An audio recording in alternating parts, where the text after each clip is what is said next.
Buenas noches, somos Joana Alexandra Cardona Torres.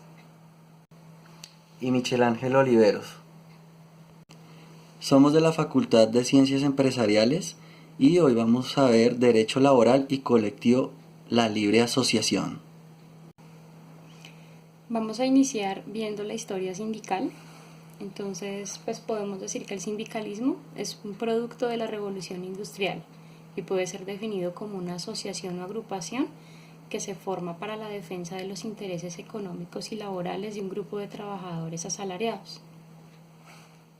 En Inglaterra aparecieron las primeras asociaciones de este tipo que reunían en su mayoría sastres y tejedores que tenían como propósito fortalecer su posición frente a las grandes industrias. En Colombia el primer sindicato apareció en 1847 gracias a la creación de la Sociedad de Artesanos de Bogotá. Esta sociedad se creó para poder presionar al alza en los impuestos de aduana con el fin de que los productos que ellos elaboraban pudieran competir en igual condición con los que traían de otros países. Esa lucha terminó muy mal para la sociedad porque pues esos reclamos que estaban haciendo los de la sociedad se tornaron violentos, lo que hizo que se desatara una guerra civil que dejó miles de muertos, artesanos y campesinos en su mayoría. De acuerdo con el artículo 39 de la Constitución Política de Colombia, los empleadores y trabajadores tienen todo el derecho de asociarse libremente para defender sus intereses. Para esto pueden formar asociaciones de profesionales o sindicatos con el fin de poder federarse entre sí y unirse para defender sus derechos. Algunos ejemplos de sindicatos en Colombia pueden ser la Confederación de Trabajadores de Colombia, Central Unitaria de Trabajadores de Colombia, Federación Nacional de Trabajadores al Servicio del Estado, Federación Colombiana de Educadores, Federación Nacional Sindical Unitaria Agropecuaria, Federación Unitaria de Trabajadores Mineros, Energéticos, Metalúrgicos, Químicos y de Industrias Similares, Sindicato Único de Trabajadores de la Industria de las Materias de Construcción, Unión Sindical Obrera de la Industria de Petróleo. El Código Sustantivo del Trabajo, en la parte que vamos a exponer, trata título 1, sindicatos, que va del artículo 353 al artículo 428. El título 2, que habla de conflictos colectivos de trabajo, que va del artículo 429 al artículo 466. Y el título 3, convenciones, pactos colectivos y contratos sindicales, que va del artículo 467 al artículo 484.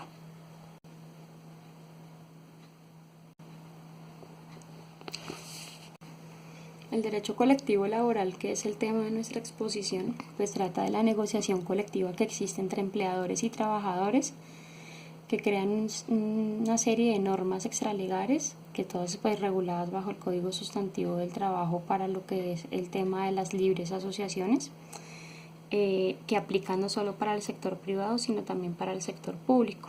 Se dividen en el derecho de asociación sindical, el derecho a crear conflictos colectivos de trabajo y el derecho a la negociación colectiva.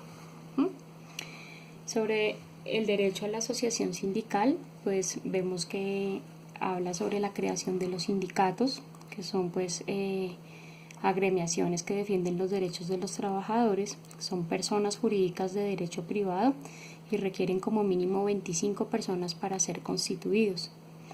Estas asociaciones sindicales pueden darse por empresa, por industria, por rama de actividad económica o gremio o por oficios varios. Como bien lo dije, pues como son personas jurídicas de derecho privado, tienen que tener una serie de requisitos para poder legalizar su constitución, y es que como mínimo deben contar con unos estatutos que establecen las condiciones disciplinarias económicas y contractuales mínimas de sus asociados. Debe tener un debido registro o inscripción en el Ministerio de Trabajo y de Seguridad Social, máximo 5 días después de que sean fundadas. Adicional, debe tener unos libros, pues como toda empresa comercial o empresa que desarrolla cualquier tipo de actividad económica y tiene libros inscritos. Estas asociaciones también, y los libros como mínimo deben ser los de afiliación, libros de actas de asamblea, junta directiva, los libros de inventario y balances, y se deben registrar con un inspector que es la persona que hace el acompañamiento para hacer la veeduría y la verificación de esa inscripción en los libros.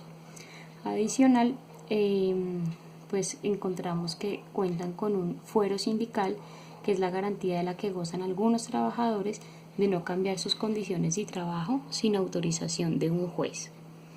Por otro lado, sobre el tema del título 2 del Código Sustantivo de Trabajo, en donde hablamos del derecho laboral colectivo, vemos que pues estas asociaciones pueden presentar diferentes tipos de conflictos, entre ellos pues la huelga. Los tipos de conflictos podrían ser de tipo laboral, colectivo, jurídico y económico, y pues como ya lo dije, la huelga, que es la que permite a los trabajadores suspender las actividades para presionar y obtener mayores garantías o velar por sus derechos laborales. Bueno, vamos a hablar sobre los sindicatos expuestos en el título 1. Capítulo 1, artículo 353 a 358, básicamente habla que el Estado garantiza a los empleadores, trabajadores y a todo el que ejerza una actividad independiente el derecho a asociarse libremente en defensa de sus intereses, formando asociaciones profesionales o sindicatos, y a estos el derecho de unirse o federarse entre sí.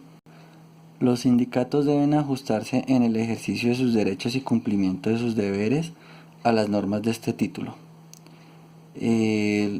Están sometidas a la inspección y vigilancia del gobierno en cuanto al cierre al orden público y en particular en los casos que aquí se establecen. Capítulo 2. Organización